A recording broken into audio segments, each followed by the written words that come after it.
존경하는 국민 여러분, 안녕하십니까? 개혁신당 대통령 후보 기호 4번 이준석입니다.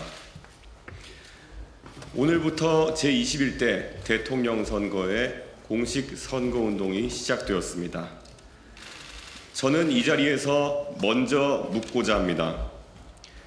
원래대로라면 2027년 3월 3일에 치러져야 했던 선거가 왜 2년이나 앞당겨졌는가?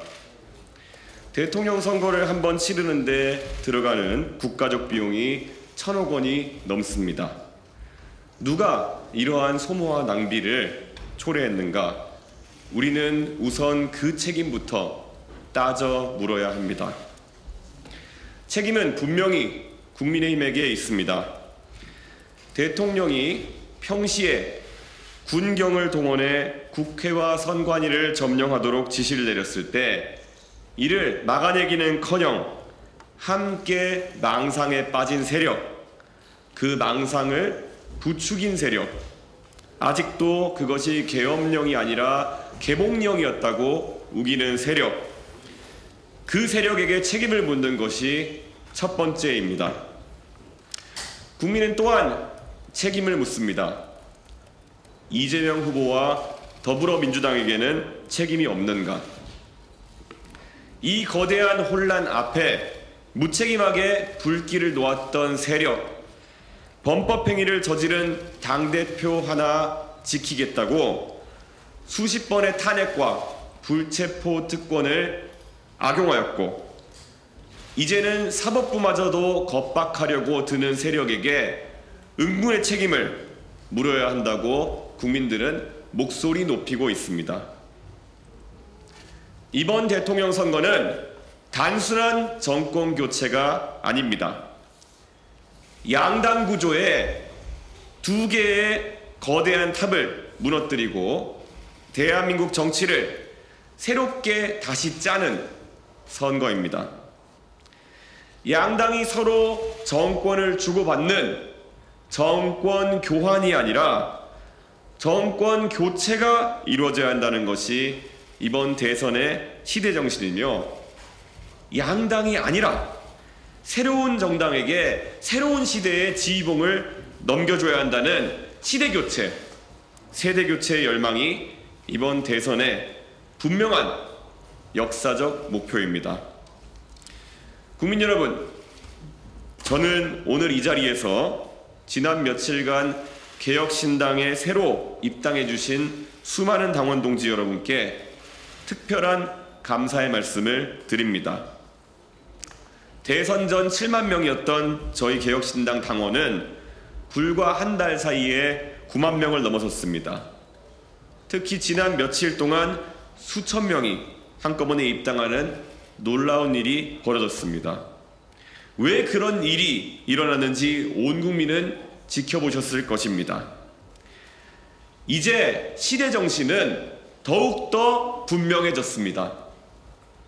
국민의힘은 이제 더불어민주당이 아니라 자유통일당과 경쟁하는 정당이 되었고, 자유통일당에나 어울리는 분을 대통령 후보로 선출해 놓고도 스스로 선출한 후보를 끌어내리겠다고 새벽 3시에 계엄령을 선포하듯 후보를 교체하는 쿠데타 전문 정당이 되었습니다.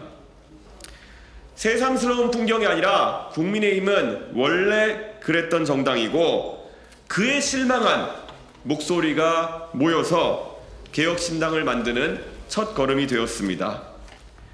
그리고 지난 며칠간 수많은 공화주의자, 진실한 민주주의자들이 개혁신당에 새로운 희망을 걸고 입당해 주셨습니다. 저희는 그 열망을 결코 외면하지 않겠습니다. 22일 앞으로 다가온 이 선거에 막중한 책임감을 안고 저 이준석은 출사표를 던집니다. 국민 여러분, 이제 도덕과 정책으로 민주당과 당당히 경쟁할 수 있는 정당은 개혁신당 하나밖에 없습니다.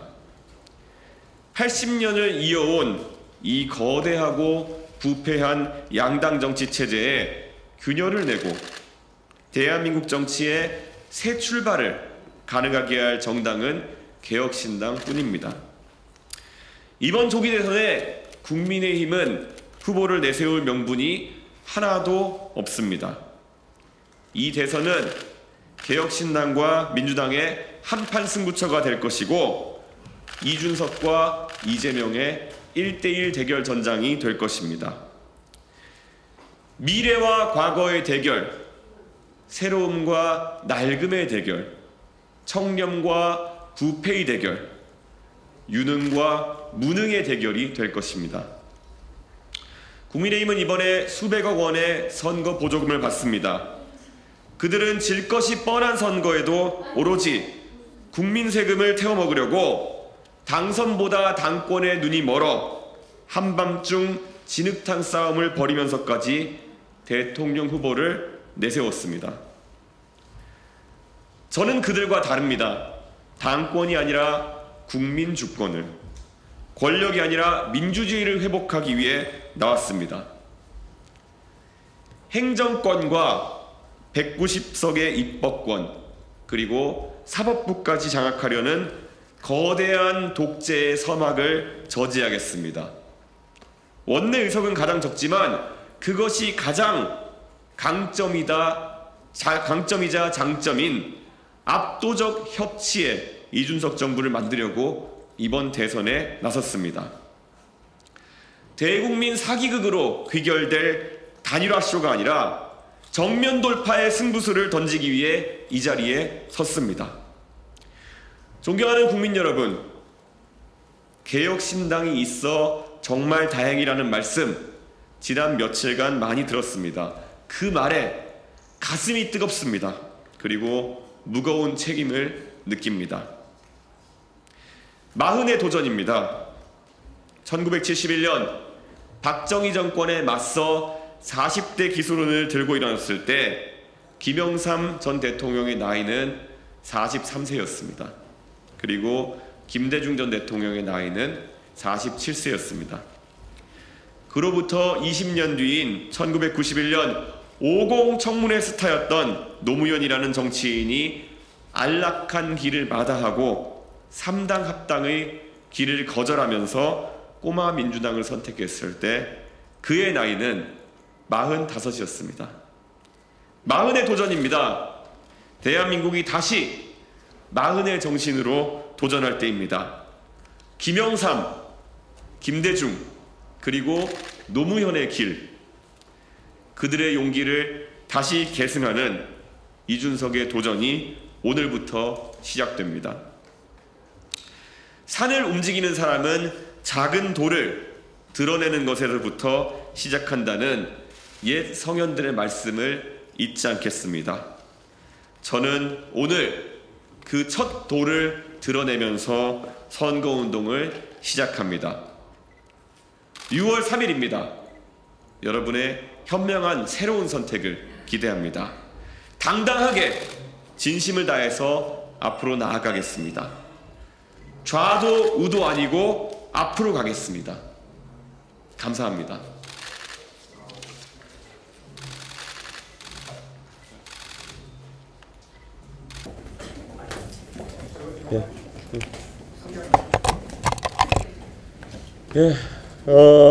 오늘 이렇게 선거운동 개시일을 맞아서 저희가 어떤 방식으로 캠페인을 전개해 나갈지, 그리고 저희의 주 공략 대상은 어디인지, 그리고 어떤 대한민국 만들고 싶은지에 대해 가지고 제 포부를 말씀드리는 그런 기자회견문을 읽었습니다.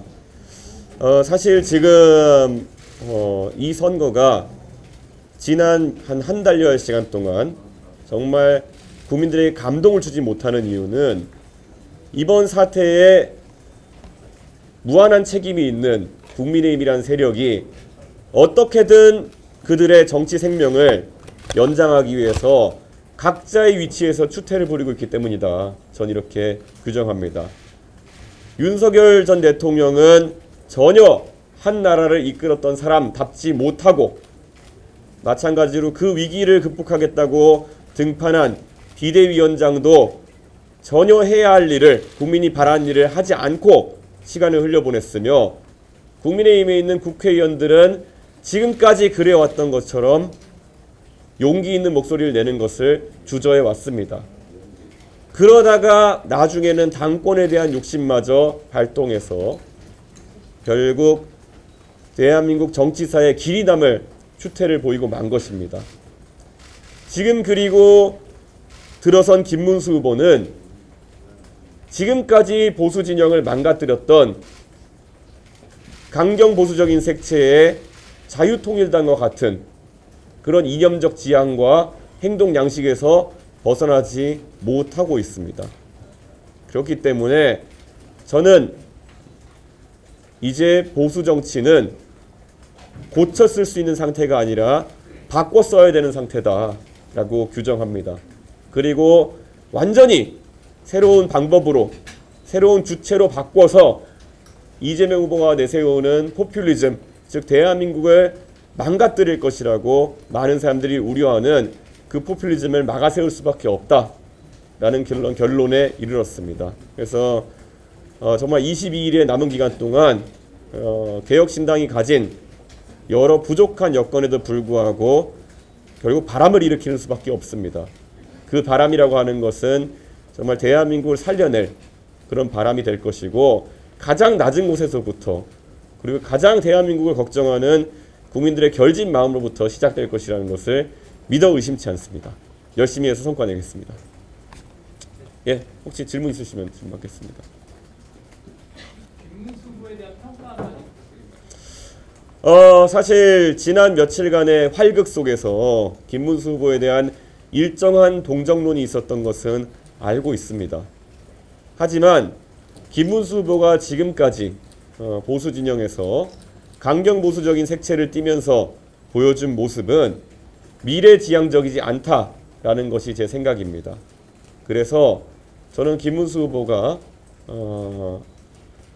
전혀 지금의 탄핵으로 얼룩진 그런 보수 진영을 국민에게 새롭게 선보일 능력이 없다라고 판단합니다. 그렇기 때문에 저는 그저께 홍준표 전 대표께서도 말씀하셨듯이 이번 선거가 그래도 국민들에게 볼만한 선거가 되려면 하루빨리 이준석과 이재명의 대결 구도로 정리되어야 정책 경쟁 그리고 비전 경쟁이 이루어질 수 있다, 이런 생각을 하고 있습니다.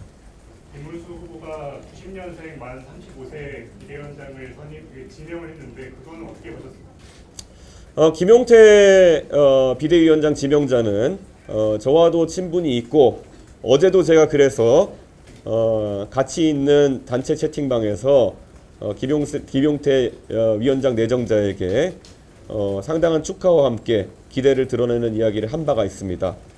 하지만 우리가 지금까지 봐온 것은 그 당의 비대위원장이 누구라 하더라도 결국엔 그 당은 지금까지의 관성에 따라서 움직일 것이라는 확신이 있습니다. 선출되었던 당대표이고 대통령 선거와 지방선거를 승리로 이끌었던 저도 그들의 기득권에 쓰러졌는데, 저는 그리고 이번에는 그 강경 우파적 경향성이 더 강해진 상황 속에서 김용태 비대위원장 내정자의 역할은 제한적일 것이라고 생각합니다. 그래서 저는 국민의힘의 장기적인 변화, 그런 비전이 없는 상태에서의 그런 대선용 인선이라고 하는 것은 큰 의미는 없다, 이런 생각을 합니다. 네, 박 기자님. 그 동탄본을 계속 이야기하시면서 승리할 거라고 하시면서 목표하시는 득표율이 있는지 하나가 궁금하고요. 또 윤 전 대통령 어제 SNS 메시지 나온 것 때문에 전 대통령의 대선 개입이다 이런 얘기도 있는데 이거에 대해서 어떻게 생각하세요? 동탄 모델이 동작하는 데 있어서는 결국 1위를 달리고 있는 후보의 지지율이 동탄에서 56%쯤에서 39%까지 떨어지듯이 결국 이재명 후보의 위험성에 대해서 많은 국민들이 공감하는 것이 중요합니다. 그래서 아까 기자회견문에서 얘기했던 것처럼 행정권을 가진 만약 대통령이 190석에 달한 입법권까지 가지고 있고 그 사람이 만약에 사법권까지 겁박하려고 하는 태도를 가지고 있다 한다면은 이것은 독재 기도의 사전적 정의에 해당합니다. 그런 위험성을 우리 국민들께서 알아주신다면은 결국 민주당 후보의 지지율이 지금보다 낮아질 것이다 라는 생각을 하고 있고요. 그 동탄 모델 하나에서 또 하나의 요체는 미래를 지향할 수 없는 국민의힘의 득표율이 20% 이하로 묶이는 것입니다. 그렇게 됐을 때 4대 4대 2의 구도가 형성되면서 동탄 주민의 현명한 선택으로 제가 당선될 수 있었던 것이 바로 동탄 모델입니다.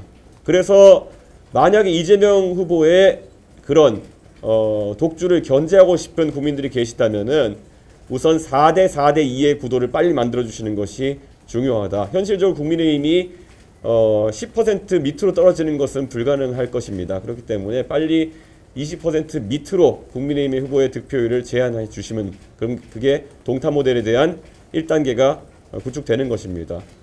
그리고 아까도 말했듯이 윤석열 전 대통령의 지금 선거에 대한 여러 가지 메시지는 윤석열 전 대통령 본인에게도 바람직하지 않고 그리고 그래도 대통령을 지냈던 사람의 품격에 맞지 않는다. 지금 들어서 본인의 망상으로 촉발된 대한민국의 중차대한 위기에 대해 가지고 반성하면서 자숙하기를 기대하고 또 요구하겠습니다. 네, 이놈 이제. 이번 대선이 이재명 대 이준석 구도가 되려면이라는 말은 국민의힘과 만약에 단일화를 한다고 하면 후보팀으로 하는 방향은 열려 있다는 말인가요? 저는 저의 그런 단일화나 이런 것에 대한 움직임이 유권자들에게 매우 우려를 낳을 것이다 라고 생각합니다. 지난 동탄 선거에서도 결국 저에게 이기려면은 양자로 가야 되는 것이 아니냐라는 여러 가지의 유혹을 사실 국민의힘 측에서 던졌지만은 저는 단 한 번도 거기에 응한 적이 없습니다. 그것은 지금 대한민국의 이 탄핵과 관련된 여론에서 탄핵 반대파에 해당하는 국민의힘과 손을 잡는 순간 과반을 얻을 방법이 없기 때문이다. 이렇게 선명하게 말씀드리겠습니다. 국민의힘에 있는 후보들은 당권 투쟁이 목표이기 때문에 그런 선택을 할 수 있을지 모르겠지만 저는 정권 교체, 세대 교체, 시대 교체 이 세 가지 교체를 이뤄내야 되는 숙명을 가진 그런 사명감을 가진 후보이기 때문에 길이 좁아 보이더라도 이길 수 있는 가능성이 살아있는 방향으로 선택을 할 것입니다. 그래서 저는 단일화는 결코 불가능하다. 어떤 방식으로든 그렇게 생각하고요. 실제로 지난 총선을 보면 경기 남부 지역에 약 40여 개의 선거구가 있습니다. 그런데 결국 뭐 이천이라든지 분당이라든지 이런 국민의힘의 절대 우세 지역을 제외한 곳에서는 양자로 붙었던 국민의힘 후보들이 전부 지고 개혁신당으로 당당하게 나섰던 저만 경기 남부 지역에서 승리를 만들어냈습니다. 양자 구도가 3자 구도에 비해서 나을 것이 없다. 결국 진정성과 그리고 선명함으로 승부하는 것이 정답이다라는 것을 깨우쳐주는 그런 통계적 결과가 아닐까 생각합니다. 대표님 출마 선언문에서 좌도 아니고 우도 아니고 앞으로 가겠다고 하셨는데 어떤 의미이신지 궁금합니다. 저는 대한민국이 좌우로 갈려서 특히 두 가지 색깔밖에 존재하지 않는 것처럼 양당이 몰아갔기 때문에 무슨 프로야구팀 응원하듯이 이런 정당을 응원하는 문화 속에서 극한 대립이 벌어졌다 이런 생각을 합니다. 그런데 양당 모두 그러면 보수의 가치나 진보의 가치를 정확히 드러내가지고 정책을 펼쳤느냐? 그것도 아닙니다. 결국 보수 진영에 하는 곳은 누군가를 감옥에 넣기 위한 정치적 투쟁, 또 진보 진영에서는 방탄하기 위한 정치적 투쟁, 이런 것들로 시간을 보내왔던 것이 사실입니다. 그런데 앞으로 가는 것은 선명하게 다른 방향이라고 저는 생각합니다. 저는 제가 정치를 하면서 진영 논리에 휩쓸리기보다는 대한민국을 위해 필요한 제언들을 해오면서 정치해왔다고 생각합니다. 노인 무임승차에 대해서도 그것이 결코 신생정당인 개혁신당의 표에는 도움이 되지 않을 수도 있지만 대한민국의 미래를 위해서는 누군가 이야기해야 된다고 생각해서 꾸준히 지적해왔던 것이고 최근에 드러난 것은 역시 개혁신당과 이준석이 옳았다라는 이야기를 들을 정도로 지하철 요금 관련한 여러 가지 상황은 악화되고 있습니다. 그것 외에도 전장위원이라는 단체가 부적절한 방법으로 서울 시민들의 발을 잡아두는 방식으로 자기들의 뜻을 관철하려고 했을 때 주장은 어떻게든 해도 관계없으나 그 방식이 틀렸다는 지적을 해온 것도 결국엔 꼭 필요한 주장이었다고 생각합니다. 저는 이런 것처럼 지금도 저희가 내놓는 공약들이나 이런 것들이 어떤 진영 논리에 의해 가지고 공격받을지 모르겠지만은 대한민국의 미래를 놓고 봤을 때는 꼭 앞으로 가기 위해서 해야 되는 주장이 될 것이다. 이런 생각을 합니다. 저희가 이번에 지방자치를 활성화시키기 위한 법인세와 그리고 최저임금의 일정 부분의 자율화라든지 이런 것들은 이미 국제적 조류 속에서 어떤 정치인이든 이미 대한민국에서 말했어야 되는 것입니다. 그런데 다만 이런 것들을 첨예한 진영 대립 속에서 말하지 않았던 정당들이 늦춰왔던 것뿐입니다. 오늘 제가 선거운동의 시작점을 정말 지금까지는 대한민국의 수출 산업을 이끌었지만 최근에 러스트벨트로 분류될 정도로 산업이 쇠락하고 있는 여수 국가산업단지로 고른 것도 할 말은 하겠다는 취지이고, 그 할 말이라는 것은 양당이 두려워서 하지 못했던 정확한 해법을 내겠다는 의지다. 그게 바로 앞으로 가는 방법이다. 이렇게 설명드리겠습니다. 예. 또 혹시 질문 있으신가요?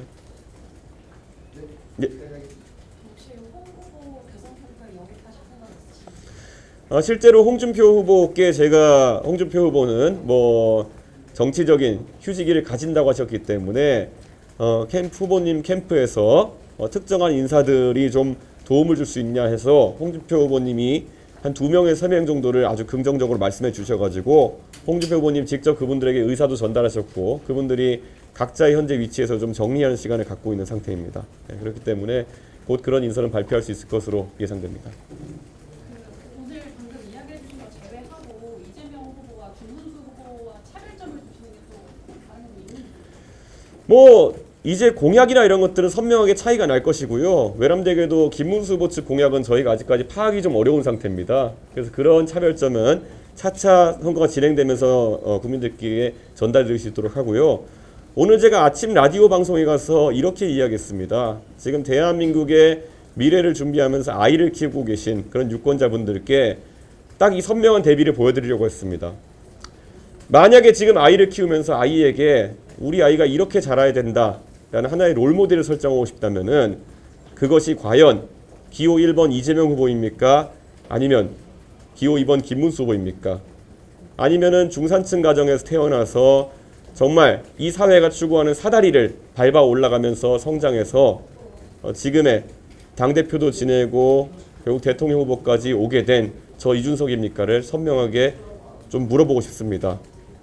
자신의 자녀에게 또는 자신의 손자 손녀에게 이렇게 살아라, 이렇게 살았으면 좋겠다라고 추천할 수 있는 그런 도덕적인 흠결 없고 그리고 지금까지 누군가의 도움 없이 이렇게 올라온 이준석을 선택해 주시기를 유권자에게 호소할 예정입니다.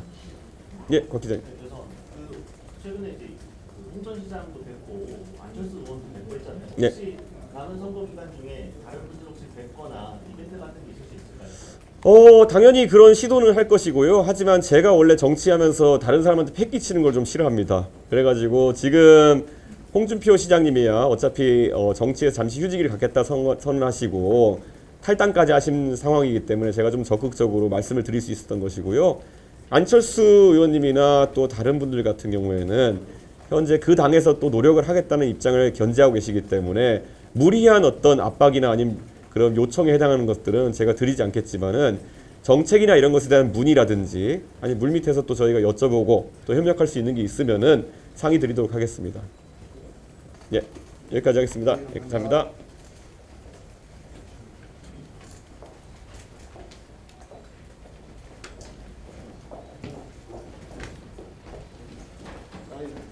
아니,